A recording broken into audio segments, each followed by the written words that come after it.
talking, start doing. Stop talking, start doing.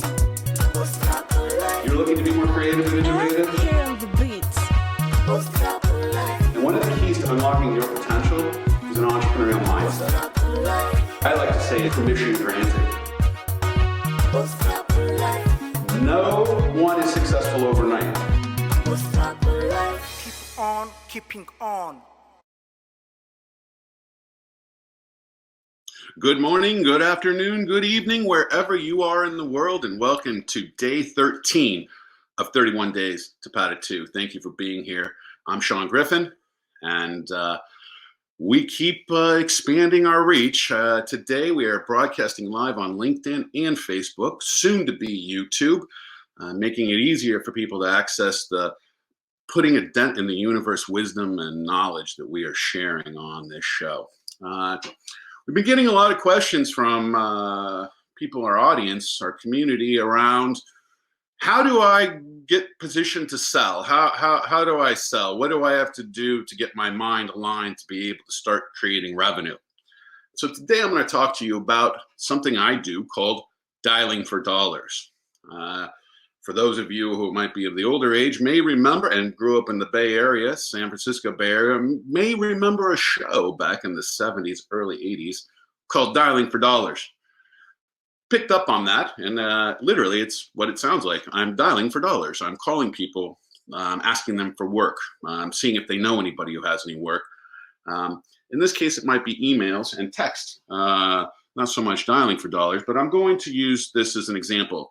Amy, if we can move to my vision board, I'm going to draw some pictures. Okay, so what I try to do when I'm really going after money is focus on 1 to 2 days a week. That's right, 1-2 days a week where I'm focused on dialing for dollars. What I'm doing is trying to drum up business. I'm trying to drum up gigs. I'm trying to drum up some kind of partnership. I'm trying to get some action going that allows me to generate money. The first thing I do is I draw a phone. I know it's a little old-fashioned, and but this is my symbol for this. I can sometimes draw a computer screen or a computer as well, but I draw a phone, and then I put a date. I always like to see the date there, 13/20, and from here I start listing people who I'm going to contact to either refer me to work, directly pitch some business or sales, a product or service, or partners who can help expand my work. So 3 different areas I'm focused on. So I look at who are my potential partners. Partners can help you accelerate your goals and objectives in the creation of money very quickly. I look at, all right, who's a direct sale? Who can I sell to directly? Let me change that. I'll make that an L there. Sale, right? Sell. Selling directly to prospective clients, customers, and then I'm looking for referrals. Anybody who might know somebody. In my case, it's around coaching, personal coaching. It could be around strategic development. It could be change management. Number of different ways that I can support people. Entrepreneurial initiatives within corporations, helping develop new product lines or divisions, those kind of things. And so I might list a whole bunch of corporations I could talk to, and then find people using LinkedIn or other resources, again, trying to leverage all the networks I have, and then setting aside, the key here is 1 to 2 days a week to make those calls. Again, this is dialing for dollars. And if you focus on dialing for dollars and you do that, so committing 1 day a week, you will increase your revenue. You will find ways to generate more money. This is important, particularly today. And so I encourage you to look at your calendar, block out a chunk of time, at least once a week, and potentially 2 times a week. You can do it 2 times, your odds go up double than of creating more revenue. So again, dialing for dollars, focus on partners, referrals, and people you directly reach out to for your new gigs, new sales of products. Hope that's helpful. For those people who've been asking that question, that's how I do it.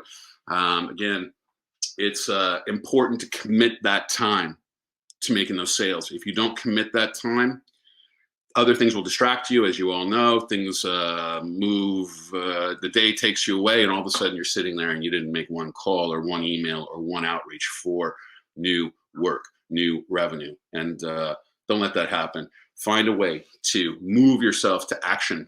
Also, what I like to do is make that first call. It's kind of like ripping that Band-Aid off, and then I go into a series of calls because I broke the seal. I've got myself in a motivated role, and a kind of a role that I can then start making more calls, making more emails. So once you get that first one done, you break that seal, run, do more. Don't wait, because you'll lose that momentum. So you can literally create momentum through that first call.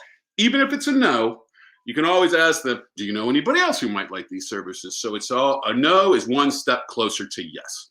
I hope that's helpful. Amy, how are you doing today? I'm doing great. How are you? I'm a morning person too, so if I'm really annoying, it's not even coffee's fault.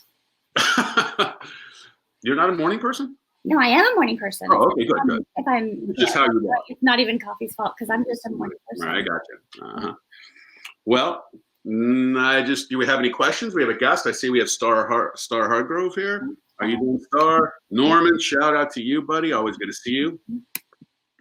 What do you got today, Amy? You gonna surprise me with something? I do have a question that I'd like to get to before we roll into our guest, because I don't want to leave this one just hanging out there. The question. Okay, I'll read this out loud. Are personality tests like Enneagram, DISC, Strength Finder helpful when team building? Which ones to use? Excellent question. Excuse me. So first of all, when you're hiring people and you're building team, and you're creating team, you want to focus on character. And so I use DISC and Enneagram. You can also use I can't remember the name of it right now, but DISC and Enneagram are both extremely good, and DISC gives you a lot of detail. DISC is something to help build, I would use to help build teams, to help you understand yourself better. Enneagram is more of an ancient process of personality types, and I use the Enneagram to help, and the Enneagram breaks people down into numbers. I think I'm an 8 in the Enneagram with a strong 2-3 wing, I believe.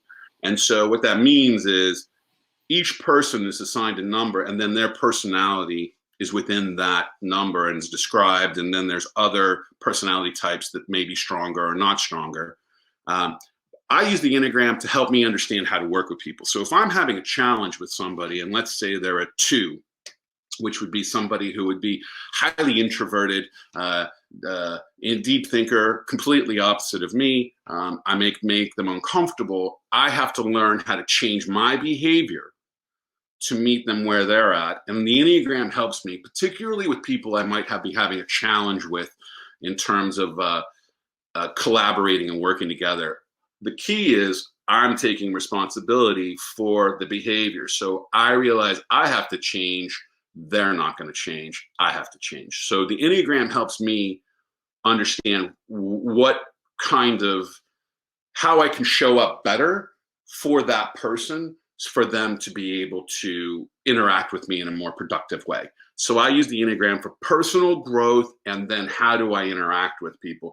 The DISC is also a very effective tool to help you understand more about your own personal strengths and weaknesses, but it also, I believe, helps support a stronger team because it's designed to help people understand how they fit together better in a lot of ways, and it has a businessy kind of team element associated with it. So both of them have a good purpose. Again, Enneagram is a personal tool I use to help me understand another person's behavior patterns, particularly if I'm having challenges in terms of collaboration or working together or getting along. And then I figure out how I have to change to meet them where they're at. The Enneagram's powerful for that. The DISC is really a personal tool as well, but also flips back into a team development tool. And both those are highly effective. There are other tools out there.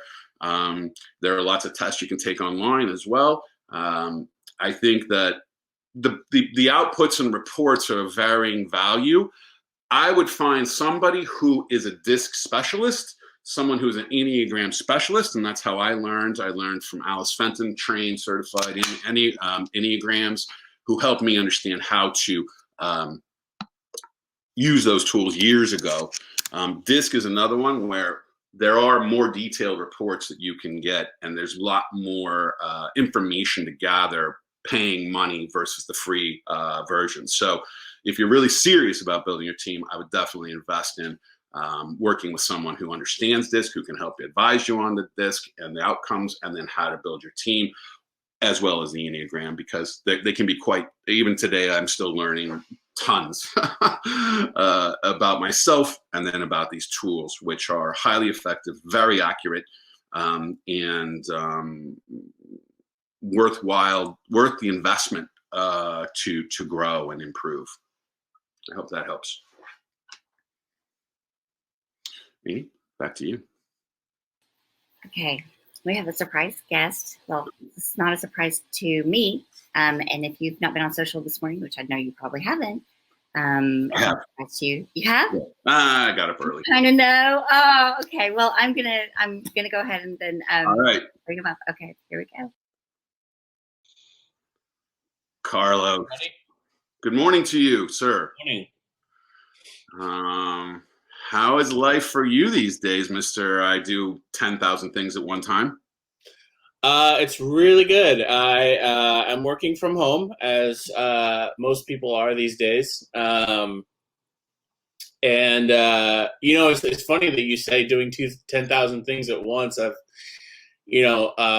over the last probably couple of years, I've really learned to focus, and that's kind of been my own personal challenge. Mm-hmm. Is how do I focus down and be more effective instead of feeling like I have to do everything. So that's been an interesting journey. How did you do that?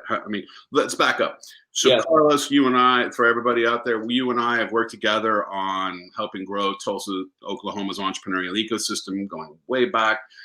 You've been instrumental in helping support the technology advancements and data collection and just thinking about technology more meaningfully from the city. And then you're an author, you develop and design websites, and you're working with CAP, which helps people understand more. It's research around helping people understand more about their communities and how to make more resilient, stronger communities. Did I get that right? Yep. I'll quit there. I know there's more. How did you get there, and how did you focus? Because this is something we keep. I gave a lesson on focus the other day on how I do it, and what did you do? How that's a lot to take on. It is, it was almost a situation where I had to kind of really do a lot of soul searching and really look at my identity. And I was always known around town, or known in the design circles that I ran in, or the technology circles that I've run in, as the guy who does everything, right? The guy who's on every board, the guy who's, volunteers for every organization, the guy who, just always says yes to every project. And so when I started cutting back, it really, you really have to do a lot of soul searching in that process. But for me, it was just really trying to take the time to understand what my priorities were. Understanding that I didn't have to be all things to all people, that I really had to play to my own strengths and discover what those were. So you mentioned those tools like Enneagram and StrengthsFinder. I actually took StrengthsFinder. It was probably about 3 years ago. And what's interesting about StrengthsFinder is their approach is to focus on your strengths, find those strengths, discover what they are, and then really lean in and say, if these strengths are the things that you enjoy the most and that motivate you the most, then this is what you need to be doing, right? And so that's kind of their philosophy. So I think that is part of the reason that really helped me focus and prioritize. that prioritization, I think, was also a huge key. Finding what was really important. Mm-hmm. I mean, what I think of in these situations, Carlos, is as a lot of people don't know themselves as much as they might think they do, right? And what that took from you was a deeper understanding of your own self and an honesty about your strengths and weaknesses. And what I like about what you're saying in Strength Finder, which I've never taken that test before, is that it focuses on the strengths, which I'm always a fan of. Focus on the strengths. The weaknesses, don't focus on those so much. Just don't do any more of that. Whatever you're weak at, focus on doing more of what you're strong at. It sounds like that's what Strength Finder's doing. Yeah, it really helped me prioritize and focus. And I ended up going back to school, getting my master's degree. I just graduated. Congratulations. That's a big deal. Yeah. Last week? Yeah, just graduated, just finished all my master's degree. That's fantastic. Yeah. And so I now have a master's degree in public policy. Okay. And that really took a lot of focus as well. That discipline of academic work. And I actually discovered that I really enjoyed academic work quite a bit. And again, the sort of research aspect of it, the writing aspect of it, and the focus aspect of it. Mm-hmm. You've really got to, put everything aside when you're working on a research project, because it's going to take all of your time and energy to finish it, And so having that discipline and having that focus really helped me a lot as well. I mean, that's a big shift from what I knew previously of Carlos and of you. And it is that you were just like, you were like omnipresent. I think I was too at that time. But it's good to hear that you've gotten focused and that you focused on your strengths and that you're much more happy as you. I am. I had to learn that too, is, I thought that being the social butterfly and being the networker and being the guy who was everywhere, could solve every problem and that kind of thing I thought that's where it was at. And I discovered that, I'm not that 25-year-old anymore. Right. So at 43 now, as I think that's a function of it too. As you get older, you start to realize, okay, what's really meaningful, what's really important, what are really my priorities, what legacy am I going to leave behind, what does my family know now that I have an almost 13-year-old daughter? What is she looking at? When she looks at me, So I felt that. Going back and finishing my college degree and even going further and pushing myself to see how far I could go with it, was really an example to her too, For sure. Follow your dreams and follow your passions and focus and, just having, teaching her all those lessons just by, what I choose to prioritize.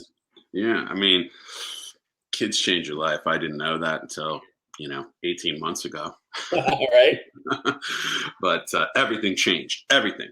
Yeah. Fundamentally, core, just my entire life shifted, and then my perceptions on the world. And I stopped swearing, Carlos. I don't drink anymore. I'm just kind of wild. And in this child is really what I have a responsibility in a way that I never had before. And I can only imagine at 13 years old. And I remember when your daughter was born. So, wow. Right. Yeah. Time goes by fast, boy. Yeah, it does. It does. So you're working on a book. You're going to be published. This is your first. You just signed a contract for a book, I hear? I did. Yeah. So it was this is exciting. Tell us a little more about this book. Yeah. It's so cool the way the world works. The same day that I turned in my capstone project for a master's degree was also the same day that I turned in my publishing contract. So that was really cool. And the book, again, kind of leveraging all the community work that I've done over the years, and all of the public policy stuff that I've done at school. The book, it's called The Victory of Greenwood. Mm-hmm. And it's about the Greenwood neighborhood in Tulsa, Oklahoma, and kind of the history of it. And I'm taking a more, instead of like a historical approach, I'm taking more of a biographical approach. Mm-hmm. Because I think that it's important that we see the people of Greenwood as people, you know. Yeah. And I think the narrative of Greenwood in Tulsa, Oklahoma has been incomplete. And so I'm hoping to kind of tell a more complete story of Greenwood. Worth a timeout. So yeah, totally. Just for our audience, they're all over the world. Greenwood is part of what is known now as the Tulsa Massacre, right? Yeah. Where literally hundreds of African Americans were killed, bombings from air, shot, 1921. A great stain on America's history, and it's starting to come back. And they're even looking to the mayor G.T. Bynum's looking to check and see if there are mass graves as well, right? Yeah, moving forward. And one last thing, Carlos, and I'll pass it back to you, is we had Margot Gray on here. I'm sure you know her. Her brother was the chief of the Osage Nation. She's now been elected into a position where she's managing mineral rights, which equals something like $16 billion mineral rights under land that Osage owned. But interestingly, her grandfather, I think it was her great grandfather, maybe, was tied to was murdered, and then the FBI investigation, and now is tied to Scorsese's and not Brad Pitt. Leonardo DiCaprio starring in Killing of Flower Moon. Is that what it's called? The Killers of the Flower. Which was happening at the same time. Yeah, right. Yeah. So I'll tell you an interesting story. The way I found out about Greenwood and about the massacre in 21 was working as a freelancer for Margot's brother. Ah, okay. Louis Gray. Yeah. So Louis Gray. Of course. Huh? Of course you were working with Margot's brother. Yeah. No, it was great. It was a great experience. He was the managing editor of the Oklahoma Eagle, which is the African American paper in North Tulsa. Right. And they had asked me to design a special issue for at the time, this was 2001, and this was the first official report that was made after the massacre in 21 to investigate everything that happened and sort of do a survey of the buildings that were destroyed and kind of put some numbers behind it, put some history behind it. The research from the report ended up, taking a really long time, a couple of years, if I remember right. But Louis Gray asked me to help design a special issue for the Eagle. And I said yes, I took the job. I had never done print design before that. And so I went out and bought a couple of books on how to do print design. Learned. Never ever give up. Right. Fake it till you make it type of thing. Mm-hmm. But I learned how to do print design, and we worked on that project for about 3 months, and we built that special issue about 1921. And so during doing all the design work and doing all the layout work, of course, we were researching articles and selecting which photos to put in and all that stuff. So that kind of story of Greenwood, it's building, through the 1860s, 70s, all the way up until 1921. The neighborhood's prosperity, and then its destruction in 1921. And the fact that the community rebuilt it after 1921 was just a fascinating piece of history to me. And so I just, ever since 2001, I've been collecting books and articles and things like that. And so now I finally I'm getting to do something with all that stuff that I've collected over the years. So it's been great. That's fantastic. Congratulations, Carlos. Have you caught this Netflix movie or show series that's loosely based upon the Tulsa riots? At least starts with it, and then it's like Tulsa in the future. Have you watched that at all? It's the Watchman, right, on HBO. I don't. I watched it a couple times, and then I just lost interest. But I was curious if you what your thoughts were. The Watchman is a graphic novel by Alan Moore, and it really is interesting the way HBO kind of approached it. The series begins with the massacre in 21. Yeah, it's done really well to the point of you're just like, whoa, this is awful. Right. Yeah, and I think that's what really brought the story, brought that event to the national attention. Mm-hmm. And so it is an interesting time for Tulsa because we sort of now have a national spotlight on us. There have been people from all over the world come to Tulsa to learn more about Greenwood and learn more about 1921 and what happened. And but again, I think that the story, the narrative that we have as a community has been incomplete because we sort of think that, that happened and then nothing's happened with Greenwood ever since, which is just completely untrue. Greenwood was rebuilt and it actually thrived well up into the late 1960s. They built this center disposal loop. Right. That's what. So if you really want to look at like what really destroyed Greenwood, that's what it was. It was I know. Hey, let me ask you something, because this is important, and this is it correlates back to the questions we're getting from people who are texting those questions in or coming live. There's a resilience that the people of Greenwood have. There's a resilience in this tragedy to triumph. I think of Dwayne Maget, comes to mind all of a sudden. What do you think are the characteristics of those people who grew up and have been part of Greenwood, and what is it about them that keeps going and has more resilience than most people? Have you noticed anything in your research or your conversations that would be something that would like give some nuggets about how you just stay strong and resilient in difficulty? That really is a great question. Like I said, I really am taking more of a biographical approach with this book.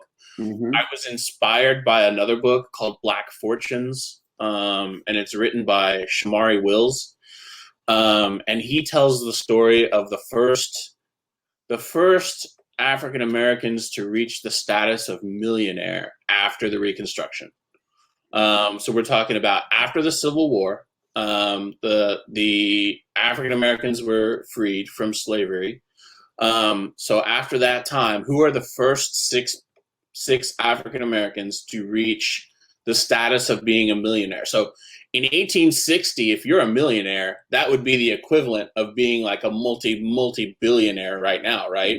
Like right. It would be the equivalent of being like Elon Musk or Mark Zuckerberg or that type of level, right? Or Bill Gates or somebody like that. So, so in this book, one of the and he does it in a very biographical way. So you get to know these people. It's almost like you're with these people, so it's very well written. And one of the people that Shamari Wills profiles is O.W. Gurley. And O.W. Gurley is the founder of Greenwood in Tulsa, Oklahoma.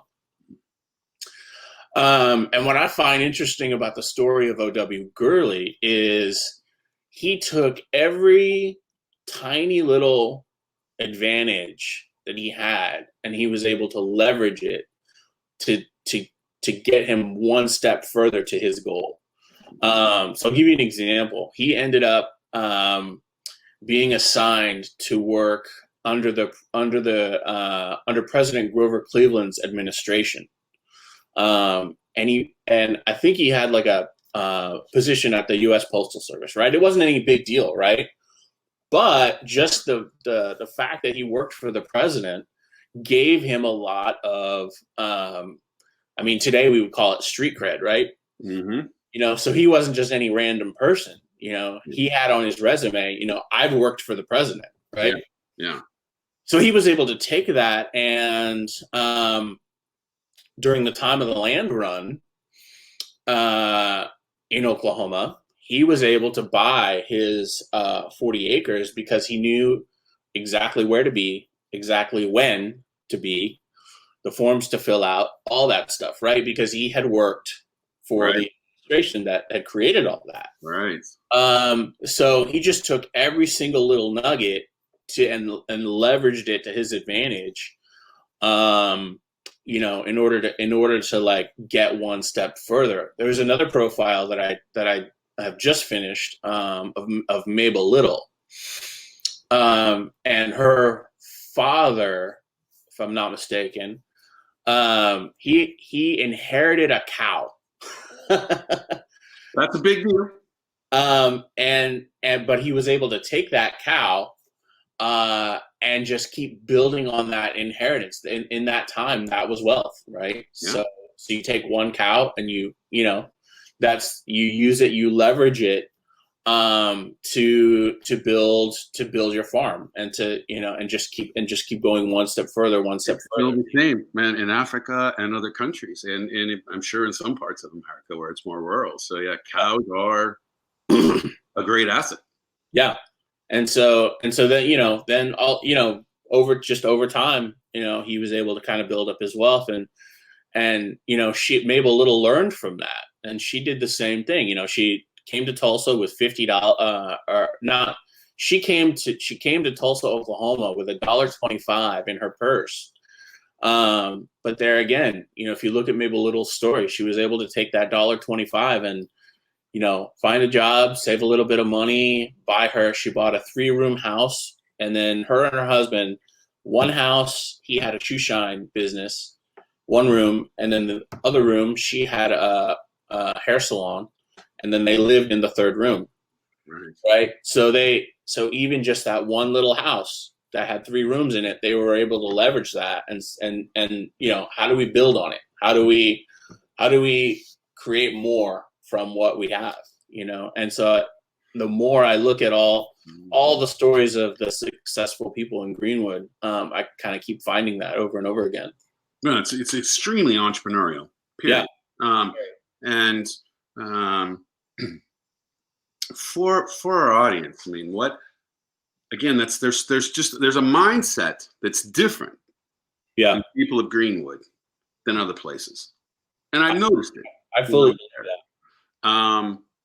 What do you think helps them have more grit, more determination, more drive, more intestinal fortitude, more to go, and not just sit there and say my situation sucks and it sucks and I'm in a bad situation and just stew in it instead of like, yeah, it's a bad situation, I got $1.25. I've had $1.25, by the way, and I had the same choice, right? Do I choose to put gas in the tank to go get a gig, or do I go buy some top ramen noodle? Right. What did I choose? I chose the gig. So, it's like what causes us and what causes them to have that kind of thought process where I'm just going to throw out that $1.20 and see if I can get more money from that. Yeah. What is that, Carlos? What do you got? That's a great question. A few years ago, I was working with a team on a music documentary. It's called Green Country Red Dirt. And we interviewed the Jacob Fred Jazz Odyssey, who I'm sure you know. Great band, jazz band. Beautiful. And so Jacob Fred had a very interesting thing to say about Greenwood, and they had a very interesting thing to say about what was going on in music at the time. And you had all these great musicians, Bob Wills and the Texas Playboys. You had all this very interesting jazz fusing with country and jazz fusing with other styles of music at the time. And what Jacob Fred was talking about is the universe. There's a universal law, right? It's one of the laws of physics, right? That every action has an equal and opposite reaction. Perfect. And so part of the thing about music and the healing power of music is that we are able to, and this is what the blues are all about. We're able to take pain and turn it into something beautiful. That's the entire sort of origin of blues and jazz music. Is something horrible has happened, or maybe your heart is broken, or you're taking your pain, your blues, and you're turning it into something beautiful, and you're expressing that to others, and they're able to relate to that. And that's kind of the power of art and creativity and music. And what Jacob Fred was talking about was, here was an event that was so tragic, so painful, that you had to have an equal amount of beauty and art and creativity and creation that would have come as a result of that pain and destruction. So it's really an interesting conversation with them, and I almost got, kind of philosophical about, yes, you had this tragedy, but at the same time, you have a lot of creativity and a lot of art and a lot of, and entrepreneurism, entrepreneurism is art. So I think that's a big part of it is, just that, taking something and turning it into something beautiful. Yeah. I mean, that is, and it's more of a cathartic process, and it's a releasing and a letting go process then in this situation. And, I reflect upon my experiences in the last couple of years working in refugee settlements, Carlos. Totally transform your life. The hardest work I've ever done, emotionally, physically, spiritually, just really rough. But all of a sudden, I started writing songs. And the first one, Bootstrap Life, and then they close is Keep On Keeping On, and partnering with Barrios Kasu in the refugee camp of Nacho Valley.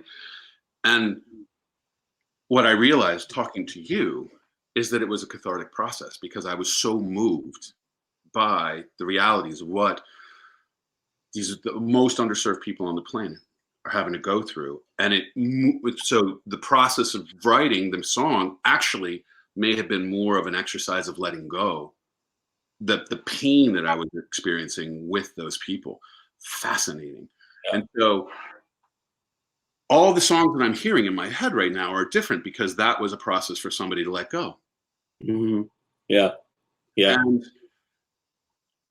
but Greenwood has carried on, and the Gap Band in the 70s, music still like it's one of the greatest places to go. Used to be go see live music. Now you can go see it online. I'm sure that people are streaming their music, but just musically speaking, and then entrepreneurially. So what you're saying is their resilience comes from a combination of an entrepreneurial mindset with a highly creative, artistic side blending. Yeah, that gives them greater resilience. And that, and again, just that aspect of like, just like you said, you have a choice, right? You can, basically take what you've got, and you can either build on it, or you can just sort of settle in. And I think that, the people who sort of learn to kind of go with the flow and go with their gut instincts, and go with the sort of, what the universe is pulling you toward. I think those, learning that skill and learning that, again, like for me, it was that journey of prioritization, of focus. All right, what am I really, what are my real priorities, and what do I really want to leave behind? It really is kind of going about going with the flow, Mm-hmm. What I talk about with people is, when you're in the flow, it doesn't mean it's easier. It may be even harder, but you're not having to work as hard to move faster forward or get to where you want to go. It's a flow, right? It's the flow, and flow.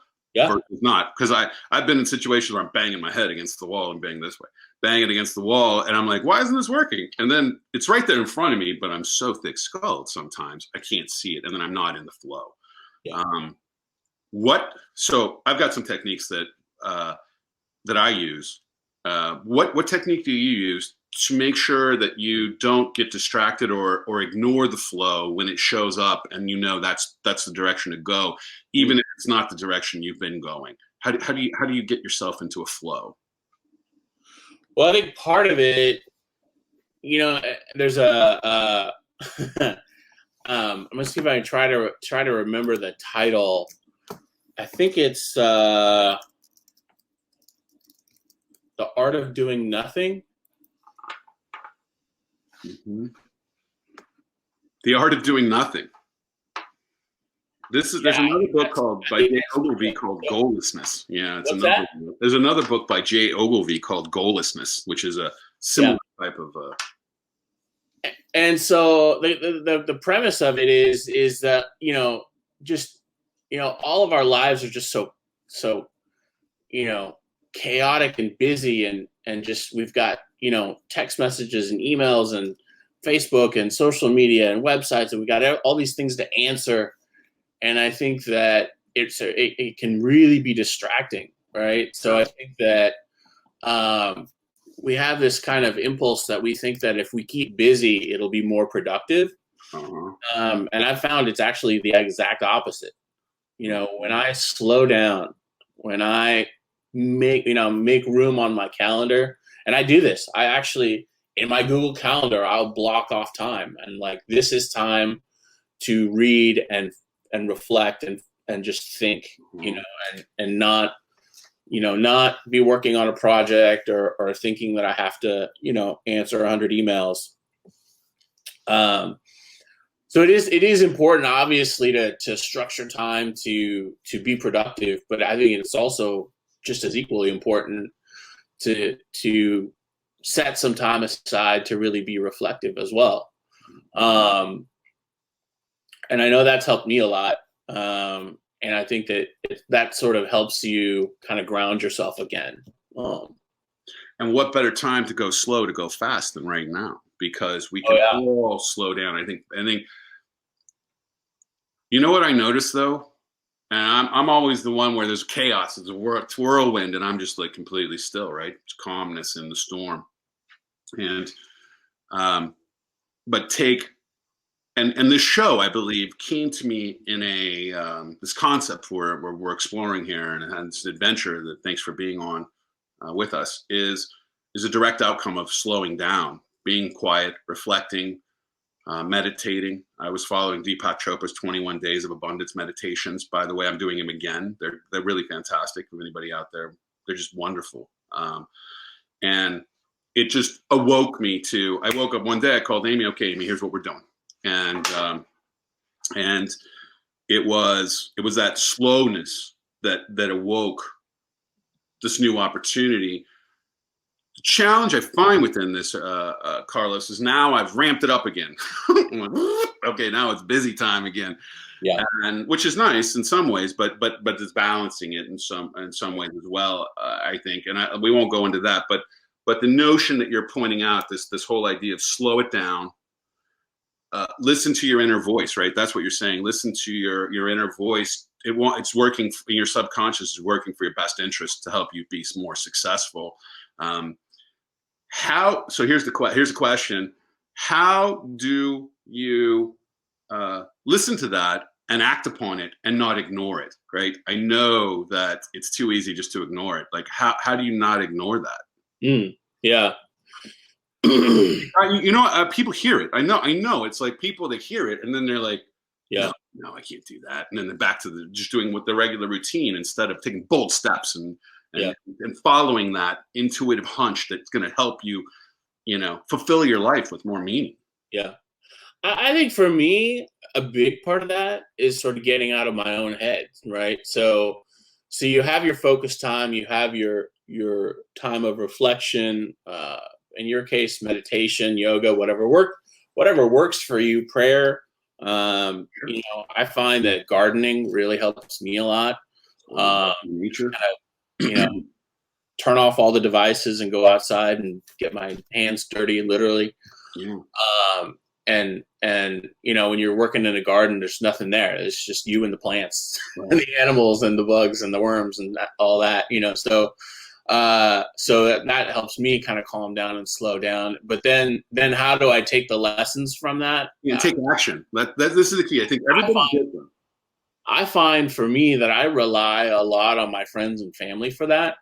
Because the challenge that usually happens with me is I think, well, gee, am I really good enough to be a writer?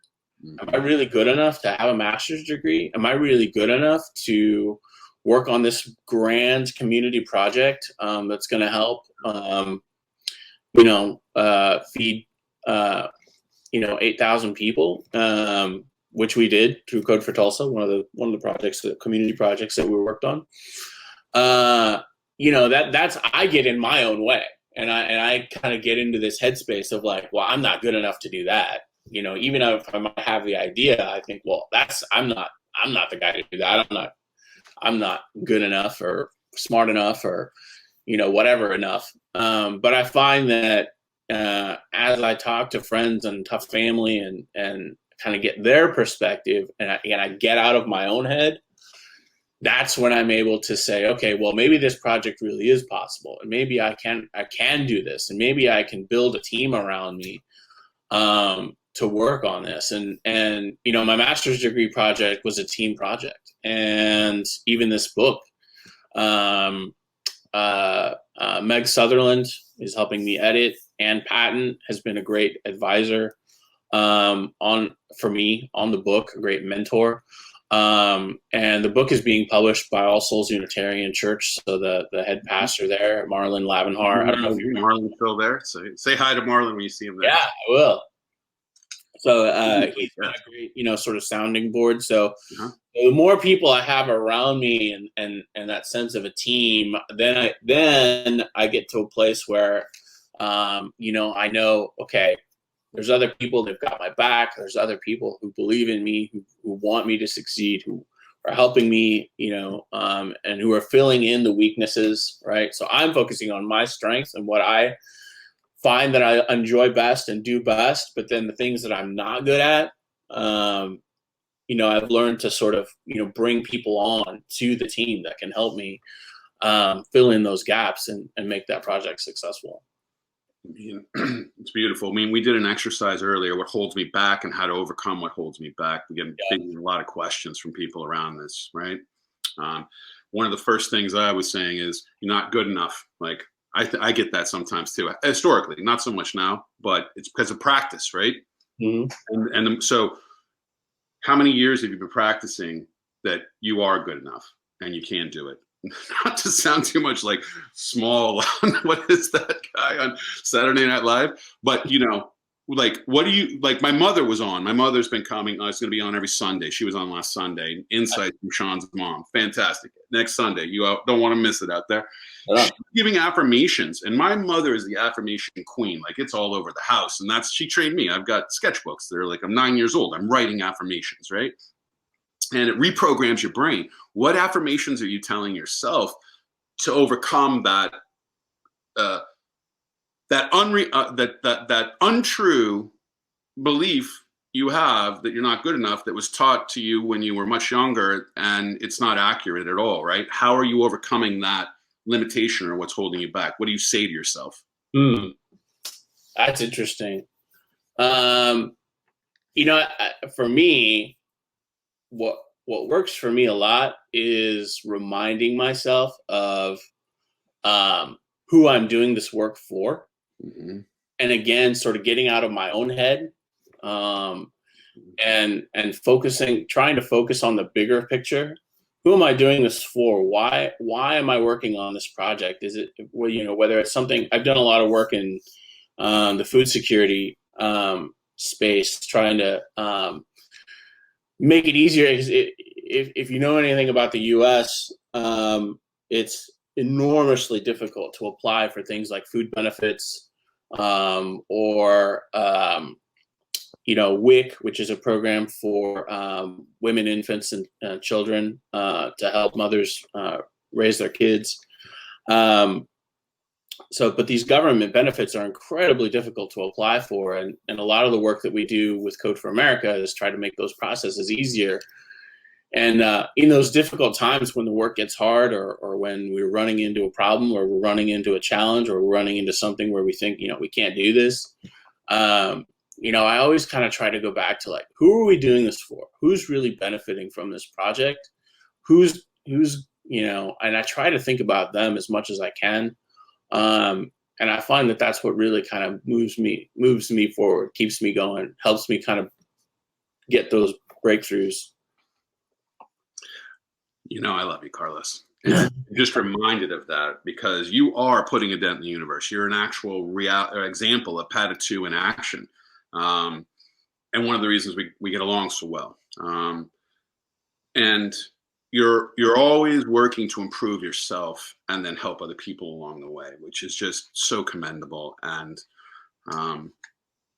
just can be a difficult road or journey sometimes, right? Sure. And we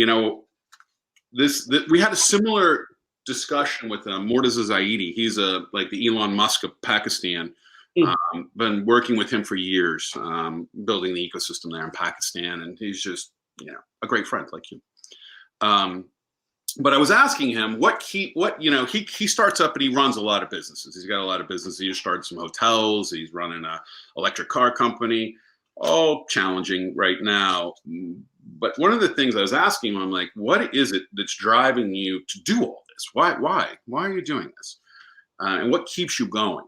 And his response was very similar to yours. And that is, it was about what the growth in terms of his mind. So from an entrepreneurial aspect, he wasn't looking at one hotel, the first hotel they're starting. He's looking at the 20 hotels he sees in the future.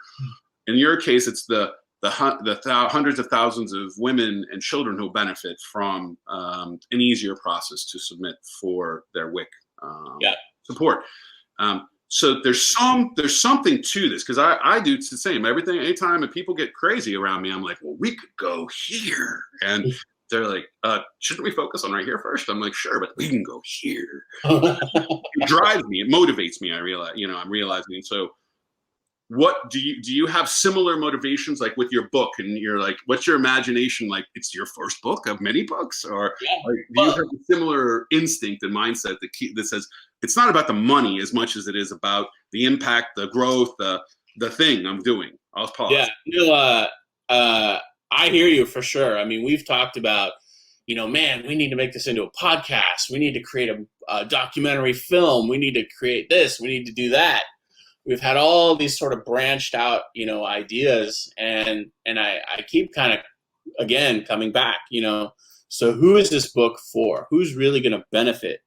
And for me, the whole reason for me even writing this book is, as a community, Tulsa does not have a shared narrative about Greenwood, about North Tulsa. And we always talk about racial healing. Like, we need to heal this community. We had, one of the worst shootings, Terrence Crutcher, was fatally shot by a police officer right here in Tulsa, Oklahoma.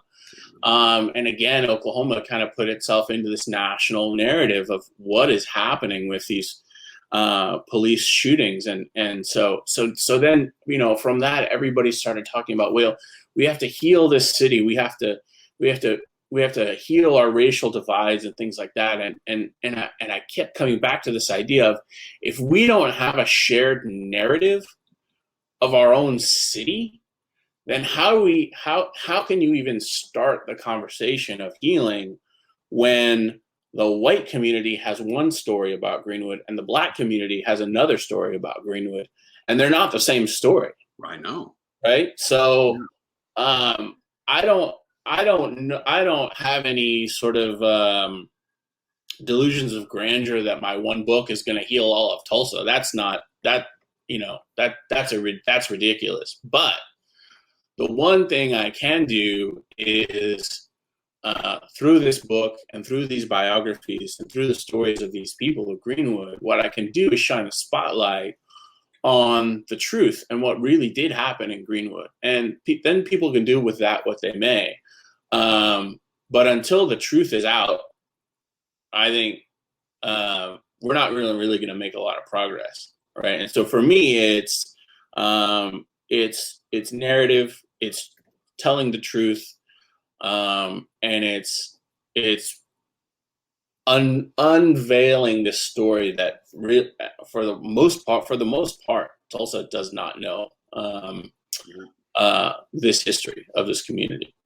Well, it's a beautiful thing you're doing, Carlos, and can't wait to read this book. And I'm so happy to hear how focused you are. Thanks for sharing your techniques for getting focused and how to build on your strengths, and also overcoming mental blocks that are holding you back. You've been a great guest, and we're so grateful. Thank you, Carlos. Thanks. Thank you. We'll see you again soon. All right. When travel begins again. Yeah, right. Exactly. In person. All right. We'll see you, Carlos. Thank you. Yeah. Wow. I think that a couple thoughts come to mind with that conversation with Carlos. And one is that you have got to find people, and this is what Carlos does, who support you. I say flying with eagles. Those are the people who support you and help you. They're not always nice. They're constructive criticism, but they're not putting you down. They're not telling you can't do something. They're not holding you back from or reinforcing internal messaging you may have. I'm not good enough. I'm going to fail, whatever it may be. This is important to absorb into yourself and realize you do have unlimited potential. You can do it. You are capable. And as Carlos said, even if you don't know how to put together printed publishing designs, there are books, there are resources that you can grab and get a hold of, and that will help you move forward. And as Carlos said, fake it till you make it.